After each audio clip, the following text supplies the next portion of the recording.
ideal of a democratic and free society. It is an ideal for which I hope to live for and to see realized. But my Lord, if it needs be, it is an ideal for which I am prepared to die. The elders are headed to Zimbabwe today to add their voices to calls for free and fair elections at the end of the month. The international NGO is made up of public figures noted as elder statesmen, peace activists and human rights activists who were brought together by Nelson Mandela in 2007. They'll also be calling on stakeholders to accept the final result of the election. Members of the elders include former United Nations Secretary-General Kofi Annan, former Finland President Marti Ah-ti-sari, humanitarian Graca Machel, former U.S. President Jimmy Carter, Archbishop Desmond Tutu and former Ireland President Mary Robinson, among others. The elders participated in a Madiba walk yesterday. Committed to continue Madiba's long walk to freedom and a call to honor a life lived in service of others. For those closest to him, bittersweet moments.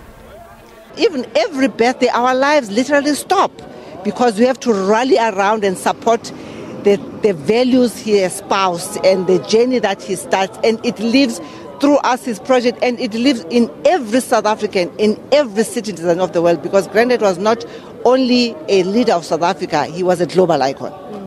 For those that Madiba chose, the elders founded in 2007, as they continue with the former elder statesman's deeds, they cautioned against the overnight erosion of his dreams and values. I worked with Madiba on many conflicts, particularly on Burundi and others, and I recall his frustration when he couldn't get the people in the conference room to agree to make peace and stop fighting. He said to them, "You men make me ashamed to be an African." If he said that then, you can imagine what his reaction will be today. And not only that, we have a whole movement around the world which seems to be retreating from solidarity, cooperation, and affinity for the other.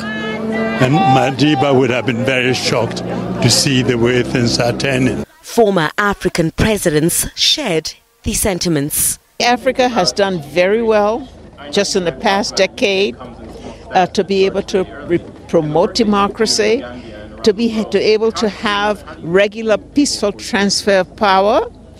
But in today's world, we're now beginning to wonder, where do we go?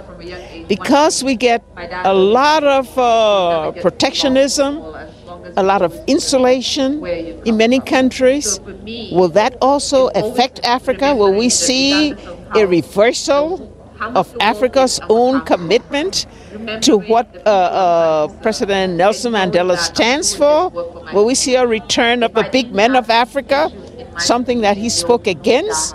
His interests being embedded in the people and the people taking charge of their own destiny. So we don't know, but I think Africa has come a long way. We just hope that all our leaders will make sure there will be no reversals. The elders' next stop is Zimbabwe, ahead of the country's elections. Griselda Lewis, SABC News in Johannesburg. President